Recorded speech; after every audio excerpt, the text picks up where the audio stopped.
Si tratterà di un trionfo del Movimento 5 Stelle, di una vera e propria apoteosi. È un momento storico per la Lega, perché questi risultati non sono mai stati toccati in passato.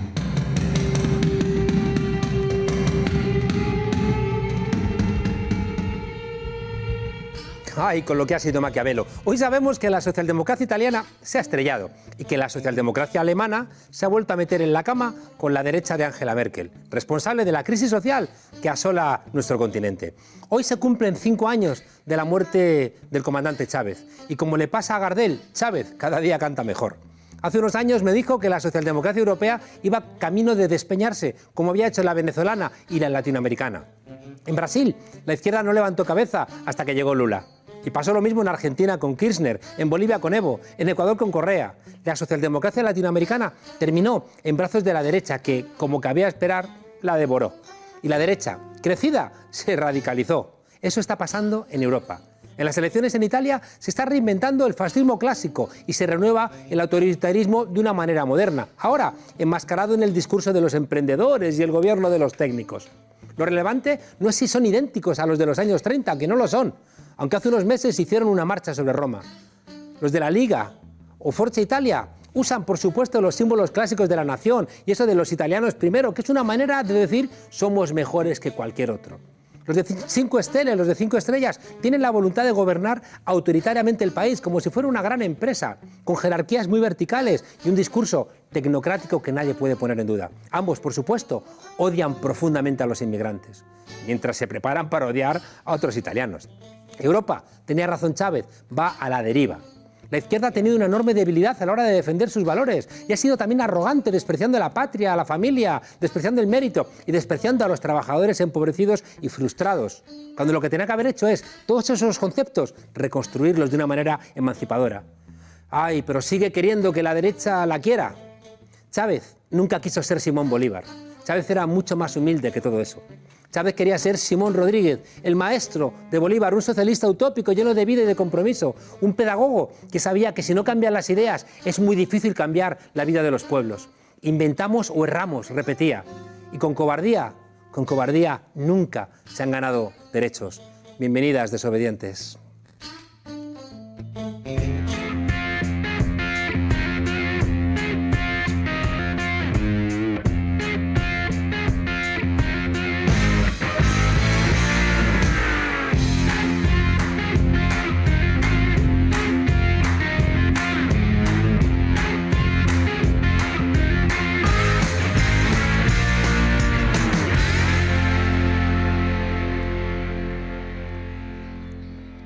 Estoy convencido de que nuestro invitado de esta noche, en otra vida, hubiera sido asaltante de caminos en la banda de algún rebelde de esos que roban a los ricos para dárselo a los pobres, pero decidió darnos sustos a través de sus construcciones audiovisuales. Y ahí le aparecieron pues familias que no lo son tanto, adolescentes que sueñan con irse al mar, trabajadores desazonados que han perdido todo menos la dignidad, la vida sin glamour de princesas, gente que quiere hacerse el cooperante en un mundo donde los cooperantes a veces solamente cooperan para ellos mismos. En fin, incluso la vida de un partido que alguno lo pudo vivir casi hasta la puerta del retrete. En fin, que nos retrata la realidad y es un placer tener aquí esta noche en La Frontera al director Fernando León de Aranoa. Muchas gracias. Qué gusto tenerte aquí. Igual te digo. ¿Eres una persona libre? Me gusta pensar que lo soy, no sé si lo soy. Seguramente es difícil serlo del todo, ¿no? ¿Y qué haces para serlo? Pues intento, por lo menos en lo que tiene relación con mi trabajo, ¿no? Que ahora te he escuchado contar todo eso y he dicho que mayor soy, que mayor me siento después de todo ese trabajo. Pues la verdad es que intento seguir haciendo las películas y los relatos como el primer día, como si fuera un director novel, ¿no? O sea, guiado un poco por el impulso, por el instinto, por las ganas de hacer algo que me apasione.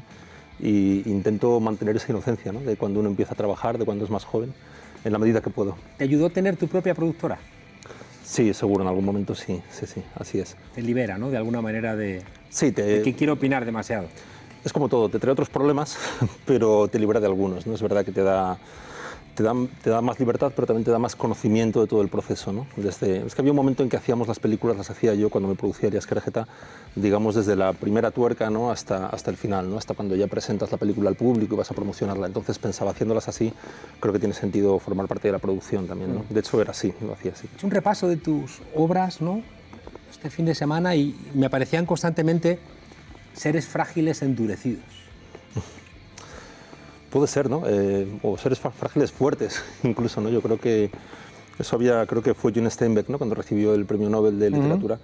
Él decía algo parecido a eso, ¿no? Decía, es nuestra obligación como escritores defender, mostrar la fortaleza, ¿no? Y la dignidad en la derrota del ser humano, ¿no? Y es algo con lo que estoy muy de acuerdo, ¿no? Pero sí que es verdad que aparece siempre un Fernando León vencido por la ternura, ¿no? Es decir, que sí que de alguna manera buscas encontrar, ¿no? Ese momento que no es de derrota, pero sí que es de apostar por la ternura, ¿no? No son gente implacable, no son nunca, por ejemplo, gente cínica. Sí, a mí el cinismo existe, está ahí desde luego, pero es verdad que no me gusta nada, ¿no? Me gusta mucho la ternura, ¿no? Creo que tiene mucha más presencia en nosotros, en la naturaleza humana, de lo que muchas veces se cuenta en los medios de comunicación y en las historias, ¿no? Me gusta mucho cómo estaba presente en las películas que hacían los italianos en los años 50, 60, 70, en el neorrealismo, ¿no? Había una enorme ternura, ¿no? A la hora de hablar de personajes que eran un poco los apartados de la sociedad, ¿no? Y había una mirada sobre ellos cálida, no paternalista, ¿no? Era una mirada nunca por encima del hombro, una mirada de tú a tú, ¿no? Me gustan esos autores, esos directores que se sentían como un personaje más dentro de la ficción que estaban contando, no como una especie de padre de esos personajes, ¿no? Y creo que la ternura es parte de eso, ¿no? Lo último, estás presentando Loving Pablo, ¿no? Por cierto, nos encontramos tú y yo en la cola de la aduana de Bogotá, ¿no? No nos pillaron nada, ni entrando ni saliendo, y por tanto por eso estamos aquí. Sí. ¿Por qué? ¿Por qué un Pablo Escobar, después de una serie, después de ser tan tratado este personaje? Pues en realidad el interés en contar esa historia viene de mucho tiempo atrás, ¿no? Y tiene parte de culpa la tiene Javier Bardem, con quien he hecho la película, porque recuerdo que hace muchos años, después de hacer juntos Los lunes al sol, a él le empezaban a ofrecer algunos personajes de Pablo Escobar, ¿no? En algunas producciones norteamericanas muy grandes, ¿no? Y él lo rechazaba, ¿no? Porque no le interesaba el enfoque sobre ese personaje. Entonces fue entonces, 12, 13 años atrás, cuando empecé a leer sobre el personaje. Y me pareció una historia muy, muy sorprendente, ¿no? Me pareció una historia parecía imposible que hubiera sucedido hace apenas unos años, ¿no? En Colombia, en la década de los 80. Y me parecía que era una historia que cualquier narrador querría contar. De hecho, me sorprendía que no hubiera sido así, ¿no? Quedó un poco ahí esa idea de hacerla, y es hace 4 o 5 años cuando la retomamos, ¿no? Y es verdad que cuando ya estamos en marcha, cuando yo he escrito ya casi el primer guión, el segundo guión, aparecen estas producciones, ¿no? Las series, pero sentimos, y yo sigo sintiendo, que la película va por un camino diferente, ¿no? Siempre sentí que esa escala desproporcionada y esa desmesura, ¿no? De lo que pasó en Colombia en los 80 merecía la pantalla grande, ¿no? Merecía el escope, merecía ese otro lenguaje, ¿no? Que no es del todo igual al de la televisión. Y no es un ejercicio de melancolía o de nostalgia cinéfila, creo que en este caso es real, ¿no? Si fuera otra película no estaría diciendo lo mismo. En este caso creo que es una historia que realmente necesita la gran pantalla, ¿no? Era un tipo fascinante, ¿no? En el mejor y en el peor sentido de la palabra, ¿no? Es decir, era un asesino, era muy implacable, pero también, ¿no? Era un tipo con la capacidad de detectar, ¿no? Cómo era su pueblo, cuáles eran sus necesidades, y también cuáles eran los agujeros de un país con un Estado, pues, oligarca, y un Estado, bueno, que al final ha devenido, ¿no?, en un narcoestado. Sí, seguro que supo aprovecharse, ¿no?, de un momento en la historia de Colombia, como también seguramente se aprovecharon de él, ¿no? Él infiltró la vida política en Colombia y muchos estratos de esa sociedad, ¿no? A mí me interesaba no solamente contar el universo que él crea, ¿no? Ese universo de violencia sobre todo, pero con muchos otros aspectos, ¿no? Sino también contar el universo que le hace posible, ¿no? O sea, cómo es posible que en un momento determinado suceda una historia de esa desmesura, ¿no? Pero es verdad que él, sí, parece que estaba, aparte de su determinación y de su empuje y muchas más cosas, ¿no? Estaba en el momento adecuado, en el lugar adecuado, ¿no? Se encontraron con la cocaína de Bruces cuando tenían los canales abiertos a Estados Unidos para importar tabaco y para exportar marihuana, y de repente pues el beneficio de su negocio se multiplicó infinitamente, ¿no? Y las ramificaciones, ¿no?, que tú las conoces bien porque conoces bien el continente y conoces bien Colombia, esas ramificaciones con la política, esas ramificaciones incluso, ¿no?, con las clases altas, ¿no? con las mujeres de esa clase alta que también tiene su papel, ¿no? Como la periodista que representa Virginia, Penélope Cruz, Virginia. Sí, Virginia Vallejo, ¿no? Sí, era ese momento, ¿no? Sobre todo en el comienzo, a ellos se les llamaba los emergentes, ¿no? Era una especie de eufemismo sobre ese grupo de hombres jóvenes con una extracción no humilde, no, pero sí una extracción, bueno, dura y se les llamaba así, ¿no? Y manejaban mucho dinero y en un primer momento sí había como esa atracción por ellos también, ¿no? Es decir, la gente bueno, quería estar cerca de ellos y al mismo tiempo sabían que podía haber algo oscuro detrás, ¿no? Entonces había esa relación un poco, sobre todo en el comienzo, ¿no? Incluso también en legislaturas anteriores, bueno, en Colombia ya se había abierto la ventanilla siniestra del Banco Nacional que permitía cambiar dólares del mercado negro por dinero, es decir, había una cierta connivencia porque yo creo que no se conocía, no se entendía la dimensión de lo que estaba detrás de eso, ¿no? Hasta que aquello se les fue de las manos, ¿no? Has hecho una película internacional, ¿no? ¿Y qué querías contar a España y qué querías contar al resto del mundo? Porque no es una película tampoco dirigida para que la veamos los españoles, sino que tiene un público más amplio. Bueno, yo creo que o sea, lo que nos tentaba mucho a los que la hemos hecho, a mí como director, era contar esa historia, ¿no? Esa historia tan improbable, ¿no? Yo creo que hoy esa historia ya no podría suceder, ¿no? Es imposible, ¿no? Fue un momento muy único, como decía antes, ¿no? Y contar también todas esas conexiones, ¿no? También con la política exterior de Estados Unidos, con lo que pasaba en ese momento en Centroamérica también, ¿no? Entonces yo creo que se trataba sobre todo de contar la historia e intentar a través de Virginia Vallejo, de ese personaje femenino creo que tan fuerte, porque ya era una periodista, era una mujer muy fuerte, ¿no? Contar también, acercarnos lo más posible al comportamiento, a la cabeza de ese personaje de Pablo Escobar, ¿no?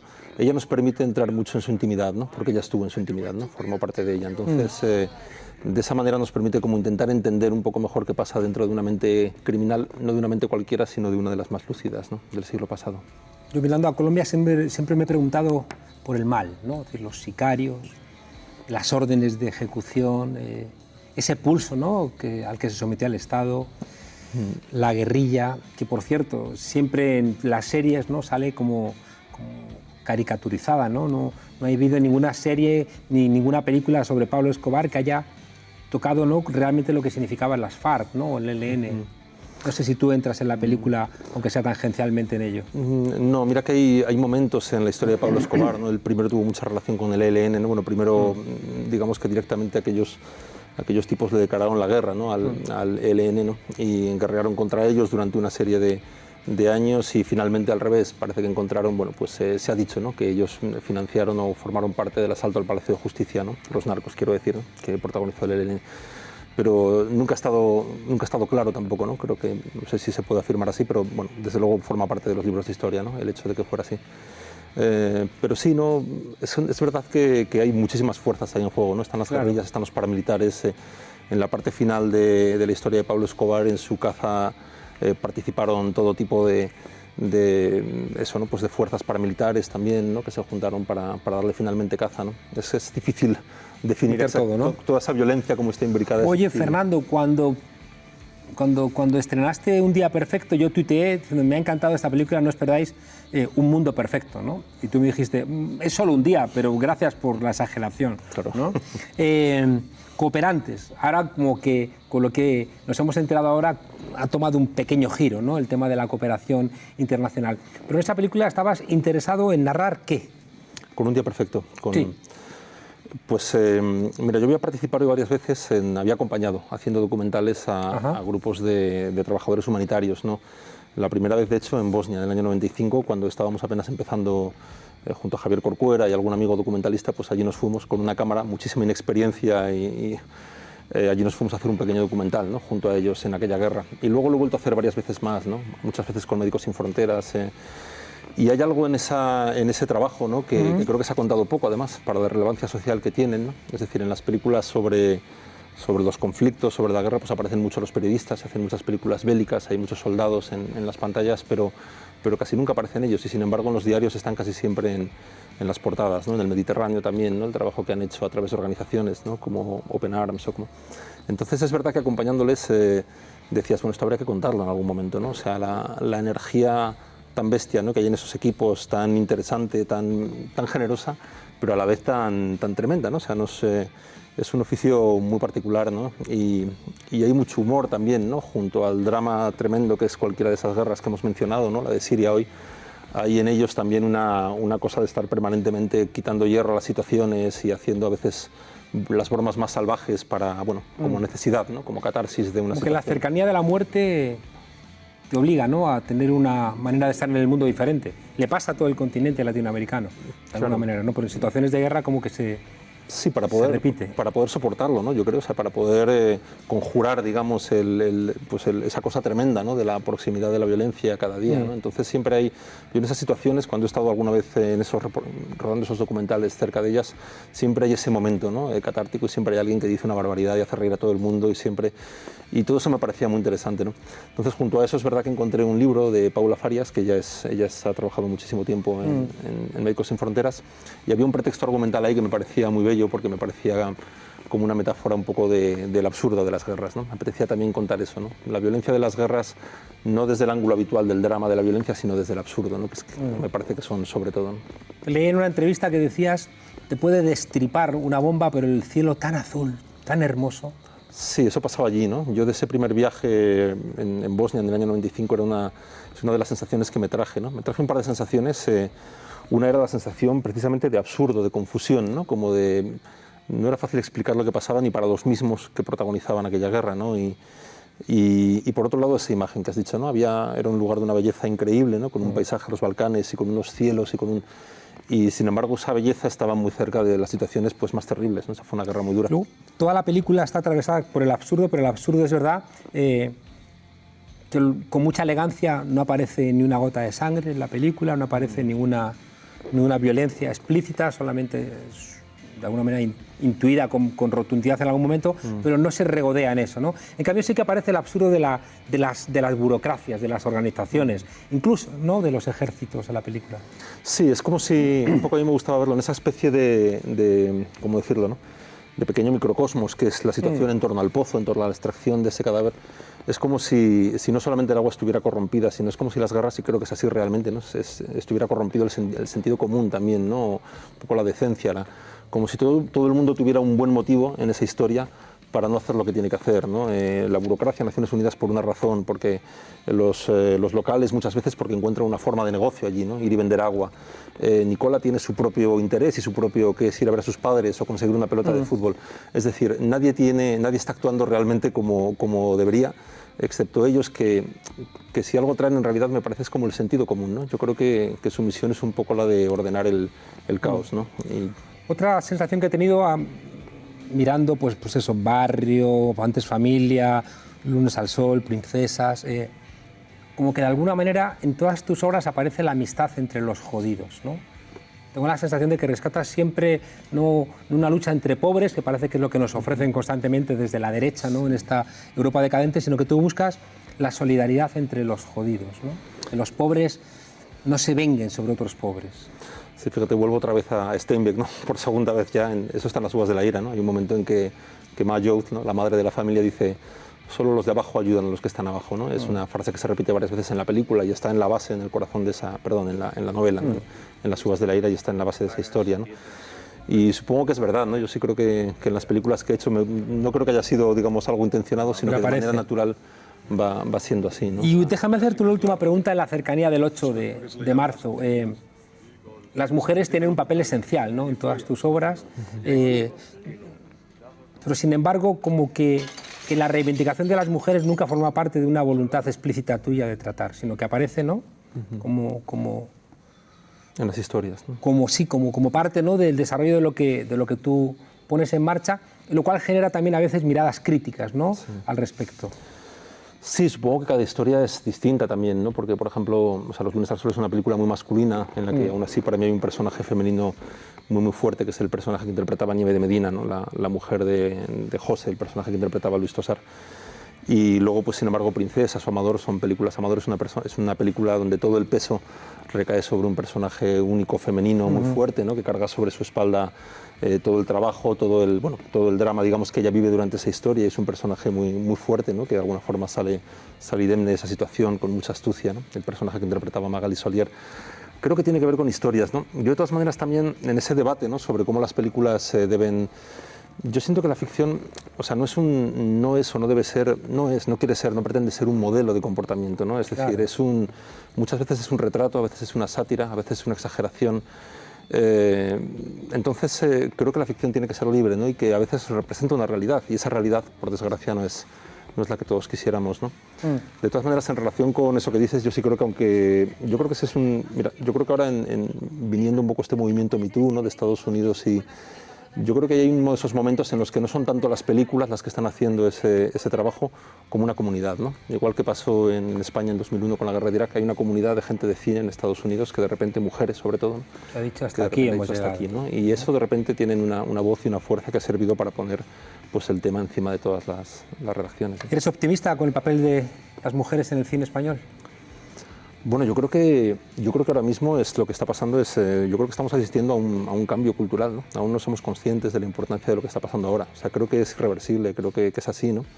Que como todo cambio brusco puede traer situaciones a veces incómodas, a veces difíciles pero que eso no debe empañarlo en absoluto, ¿no? Sino que creo que es algo muy importante el hecho de que esté sucediendo. Y creo que debe ser no solo en el cine, ¿no? También creo que hay que abrir el campo de juego, ¿no? A veces se dice, y con razón, tiene que haber más directoras, pero los directores no somos los que decidimos que se hagan las películas, ¿no? Son los productores, son las Claro. cadenas de televisión. Es decir, yo lo que creo es que todo eso debería llevarse a los medios de comunicación, ¿no? Debería haber más directoras de diarios también, ¿no? Debería haber la empresa pública, ¿no? Debería empezar dando Más ejemplo rectoras, más decanas. Claro, exactamente, ¿no? Y de hecho, bueno, pues los medios de comunicación, si alguien genera opinión pública, son los medios, ¿no? Entonces, creo que lo mismo se podría aplicar a las empresas de televisión, a los medios de comunicación y sería una sociedad mucho más sana, ¿no? Mucho más ¿Estrenas este equilibrada. viernes? Este viernes. Pues allí nos veremos. Tengo muchas ganas de Pues muchas gracias. confrontar este reto, ¿no? de otro Pablo Escobar después de algunos buenos, ¿no? La serie creo que no hace gala, pero algunas películas son buenas y bueno, pues es otra vuelta de tuerca, ¿no? Pero mira, nos encontramos cuando empezaba esa aventura en Sí, el me aeropuerto, acuerdo. llegando a Colombia, nos encontramos cuando está a punto de terminar, quedan 2 días para que la película ya no sea mía, ¿no? Ya sea del público. Yo soñé con haber aparecido de extra en aquella película. Yo te dije, Sí, pero no hubo cómo. tú ibas hubo para cómo. Medellín y yo estaba en Me Bogotá. pusieron a dar clases. Exacto. Fernando, muchísimas gracias. ti. Nos vemos seguramente Un placer. el jueves en la huelga de las mujeres en la manifestación por la noche y espero verte muy pronto en tu película. Muy Muchas bien, gracias. Te lo agradezco mucho. Y Lolo, saca la artillería ligera y dispara. Algunos de nuestros famosos actores no pagan impuestos en España, señoría. Eso es lo que está pasando. ¡Corten! ¡O me corto yo los huevos! ¿Pero quién ha sido los soplapollas que ha encontrado este hombre? ¡Samantes! Es de los que se presentaron a la convocatoria. ¡Qué puta es la guerra, eh!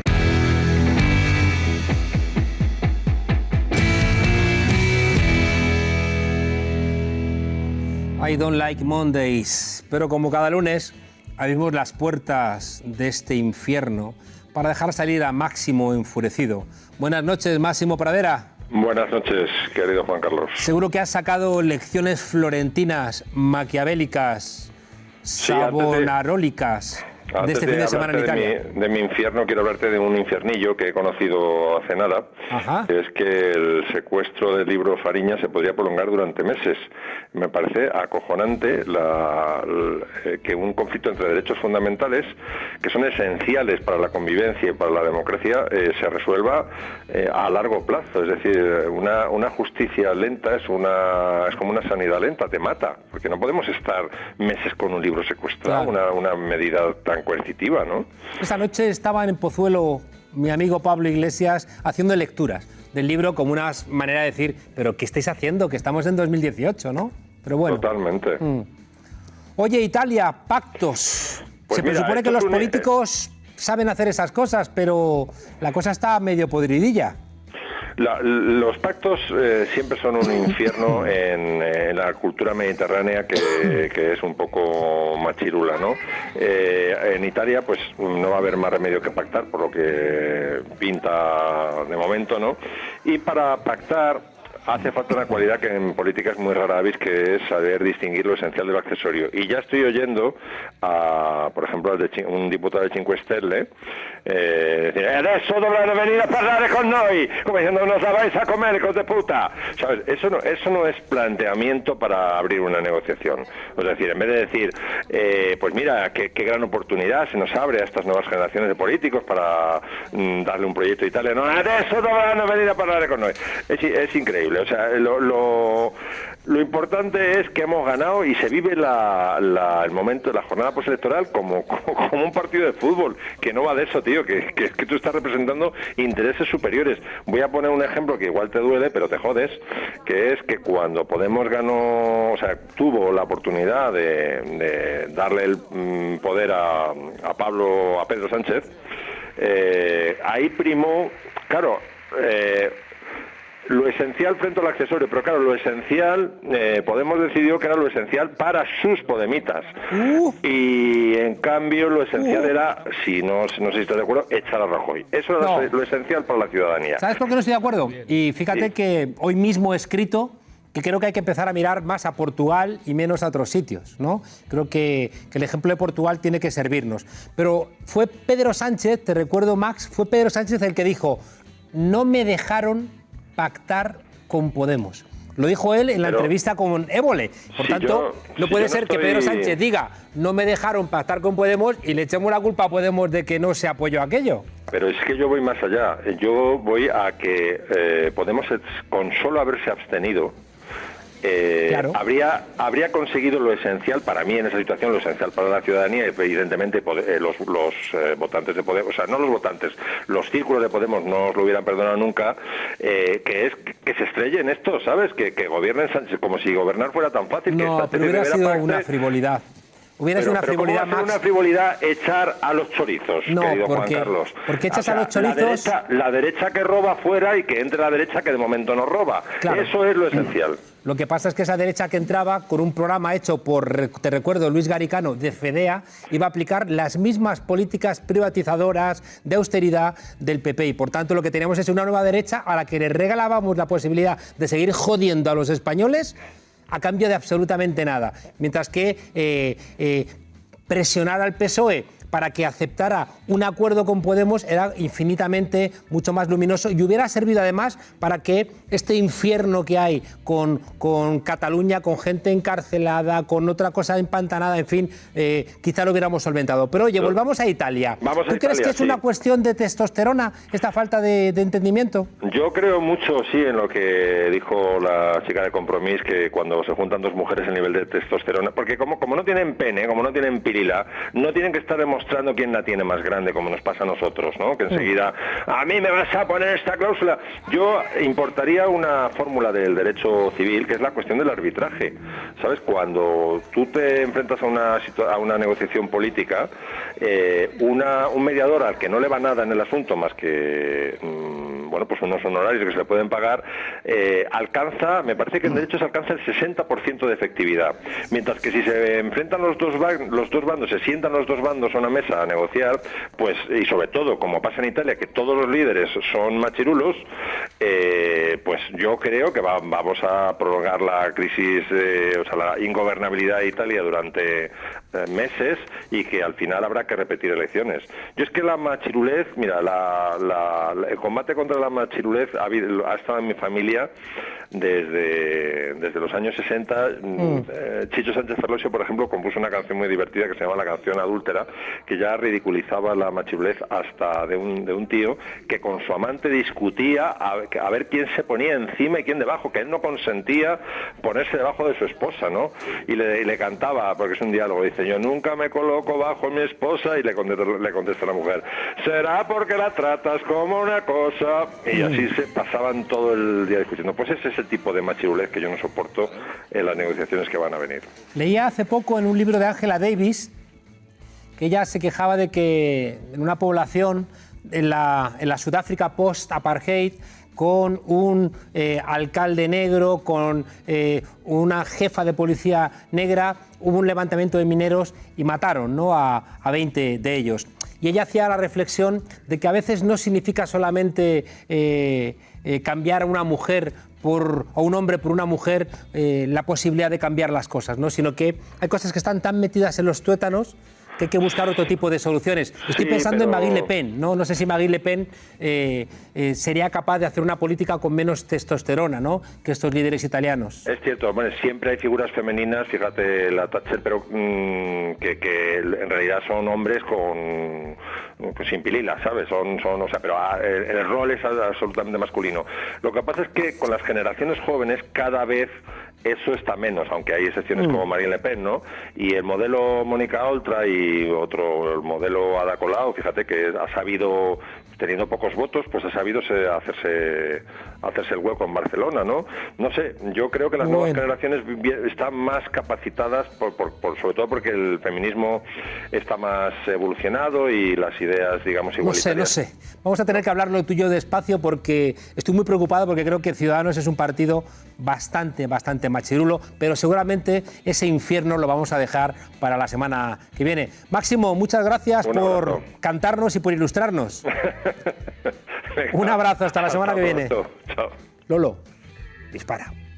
De Irán, de Venezuela, el régimen de Venezuela, el régimen de Irán, Cuba, de Irán es a Irán de Venezuela, como el de Venezuela, como el régimen de Venezuela. ¿Sabes cómo se llama el presidente de Portugal? El actual presidente de Portugal. ¿El que toma posesión hoy? Ahora me pide. No lo sé. No lo sabes. Entonces es muy curioso que no sepas cómo se llama el presidente de Portugal. Que lo tienes aquí al lado. No lo sabes. Toma posesión hoy.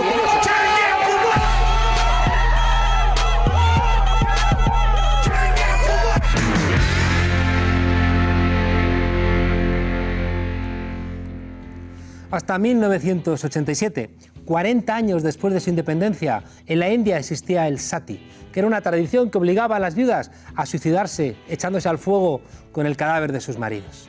Aquí en España no pasaba eso, ¿eh? No. Aquí bastaba con que te encerrases de por vida y te vistieras de negro para siempre. En esa estela, el gobierno del PP sigue desconfiando de las mujeres. Si eres mujer y pensionista, acaban contigo a fuego lento, con unas ridículas pensiones que son ni más ni menos que una invitación al suicidio. Ay, señor, llévame pronto. Ay, señor, llévame pronto. Ay, sería gracioso si no fuera real que con una subida de las pensiones del 0,25%, subiendo el IPC 5 veces más, la pobre Blasa pues quiere abandonar este valle de lágrimas cuanto antes, porque lo que más han querido hacer las mujeres pensionistas es ayudar a sus hijos y a sus nietos, y si no se podían ayudar a sí mismas, en fin. ¿Y sabéis por qué no nos pueden subir más las pensiones? No nos gastamos lo que no tenemos, ni nos gastamos el dinero en aquello que no se necesita. Ellos se gastan el dinero en cosas más importantes. Por ejemplo, en perdonar 40.000 millones a los bancos. Por ejemplo, en rescatar con 2.000 millones a constructoras y autopistas. Por ejemplo, en regalarle a Florentino Pérez más de 2.000 millones por Castor. O en robar sin tasa, robar sin ningún tipo de límite, porque en robar en España con el PP es un sin parar. En fin, las pensiones en España representan simplemente el 9,5% del PIB, el 9,5%, una cifra muy por debajo de los países de nuestro entorno. El PP dice siempre una cosa, de elogio a los mayores, pero luego hace otra. Por ejemplo, en Alemania, Rajoy, las pensiones representan el 16,2% del PIB. Las pensiones en Italia, el 15%, Mariano. Las pensiones en Francia, el 14,9%.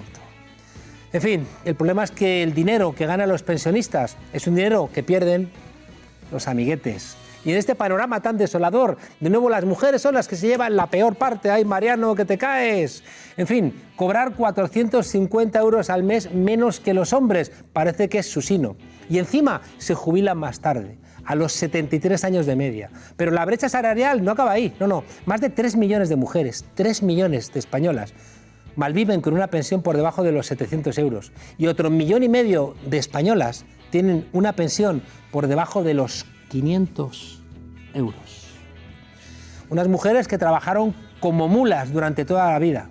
Trabajaron en el campo, trabajaron en casa, trabajaron cuidando a sus hijos, cuidando a sus padres. Pero eso sí, sin contrato, sin cotizaciones y que ahora no tienen derecho a nada. No tienen derecho a nada, claro. En un país que además nunca ha cuidado a su gente. ¿Y qué hicieron los abuelos y las abuelas? Pues lo razonable, meter sus ahorros para poder tener un techo. Y ahora encima hay sinvergüenzas que se lo reprochan. Los españoles llevan décadas ahorrando en vivienda. Esto es un hecho que a nadie le puede molestar. En España hay un alto porcentaje de jubilados que tienen casa propia. Y en general casa propia ya pagada. Eso es el mercado, amigo. O sea... Esa es la propuesta del Partido Popular. Vended vuestras casas, abuelos y abuelas. En fin, para que forméis parte también, si vienen las cosas mal dadas, de toda esa legión de desahuciados. Es el mercado, ¿no? Algunos pensamos que es la cara dura de este gobierno, porque no es lógico que en este país la pensión media de viudedad no llegue a los 650 euros y la de orfandad ni a los 400. Lógico que en este país la gente, Mariano, esté muy, muy, muy cabreada.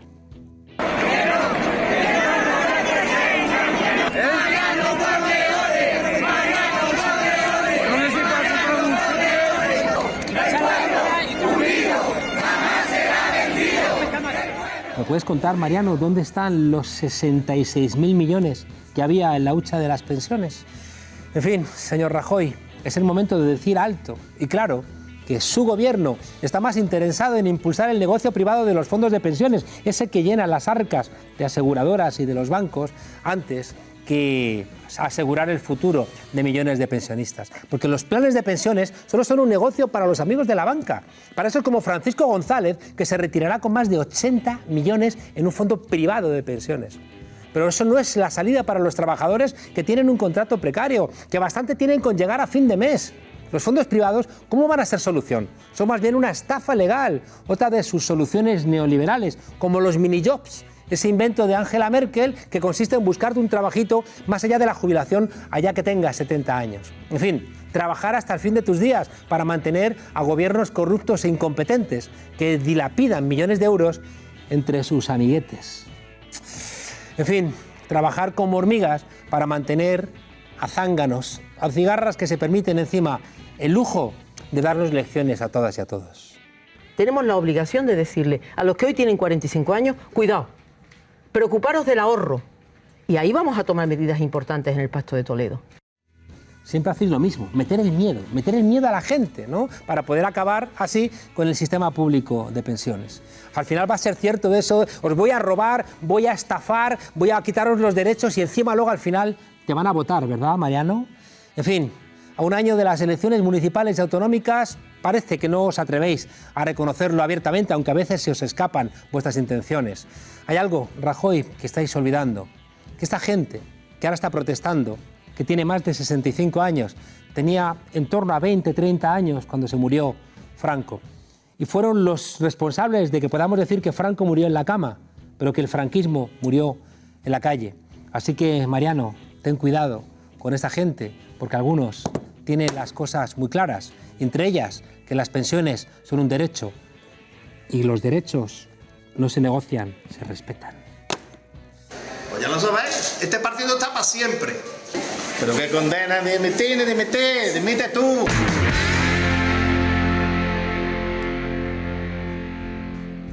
Para saber de primera mano cómo se vive con las pensiones actuales, hemos sacado nuestro púlpito a la calle y hemos invitado a varios jubilados y pensionistas a que nos cuenten cómo se vive ese día a día con esas pensiones de miseria. En la frontera tenemos nuestro particular cajón para que tengáis vosotros la posibilidad de contarnos qué pasa en este país.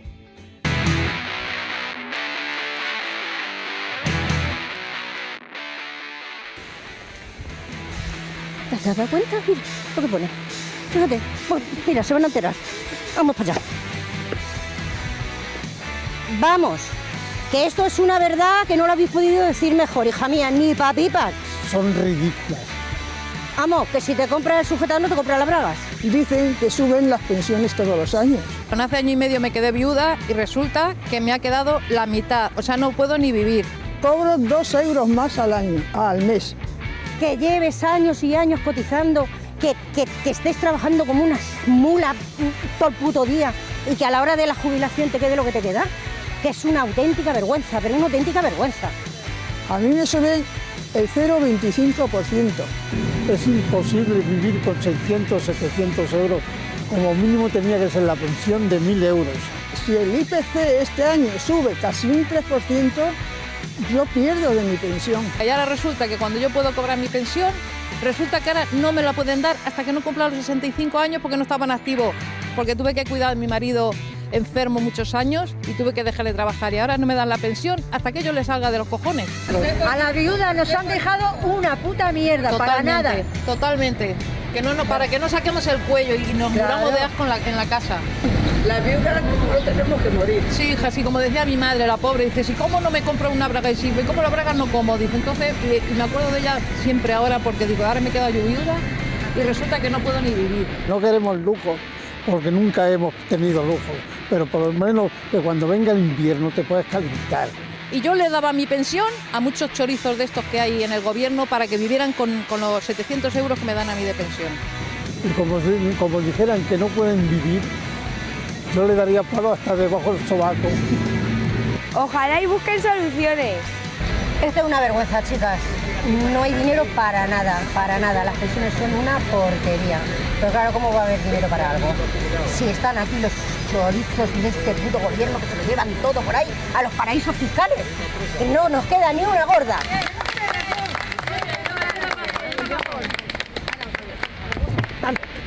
Vámonos, chicas. Ya nos hemos quedado a gusto. Los hombres concilian la vida laboral y su vida personal. Y entonces al mismo trabajan y luego se pueden ir a echar la partida o a tomar una cerveza o a jugar al tenis o a ver el fútbol. Nosotros no hemos podido mandarlo a la guardería porque no teníamos quien lo llevara. Y las mujeres conciliamos trabajando y luego cuidando de la casa o de los niños o de los mayores. Mi manera de trabajar sería una huelga a la japonesa.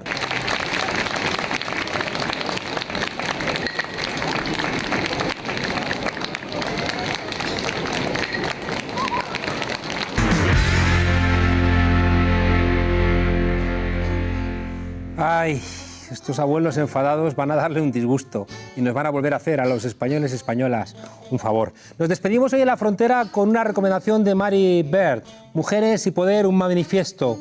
En este libro de esta profesora de clásicas, una profesora de clásicas de Cambridge, cuenta, es una excelente propuesta, señorita García. Quizá alguno de los hombres presentes quiera hacerla. Creo que es muy importante presentar este libro porque en estas conferencias que da para una revista de libros, Mary Beard nos cuenta básicamente dos cosas. En primer lugar, que durante toda la historia clásica a las mujeres no se han dejado hablar. Y nos comenta desde el comienzo cómo en la Odisea, Telémaco, que era un poco cretino, manda callar ni más ni menos que a Penélope. No porque sea su madre, sino porque era una mujer valiente, capaz de hacer lo que muchos hombres no se hubieran atrevido. Plantea Mary Beard todo un repaso con Ovidio, Aristófanes, las quejas históricas en todos los libros clásicos de las mujeres presentadas siempre como gimoteos. El segundo elemento que nos plantea esta catedrática tiene que ver con las mujeres en el poder, ¿no? Y ese contraste tan fuerte que se da, por ejemplo, con los ataques que recibió Hillary Clinton y cómo Donald Trump la presentó constantemente con esa imagen clásica de Perseo, ¿no? Decapitando a Medusa, ¿no? Y presentando a Hillary Clinton como si fuera esa hidra con los pelos y sus rizos como serpientes. En fin, nos cuenta esta señora que, aparte de que luego de lo que hemos conocido, sigue habiendo muchas mujeres esenciales, Black Lives Matter, gente que ha luchado por la igualdad de la mujer y que no está en los libros, no está en el discurso, pero que han sido las que han tenido la capacidad de que el 8 de marzo tengamos una huelga que nos recuerde que todavía nos queda mucho por luchar. ¿Por qué? Porque lo hemos visto estos días, cuando en un debate una mujer se equivoca, pues la machacan. En cambio, cuando el hombre se equivoca, siempre todavía se sigue diciendo, intenta hacerlo mejor la próxima vez. Por eso, también, gracias a este libro, Mujeres y Poder, nos vamos a ver este jueves en la huelga. Desobedientes, hasta mañana.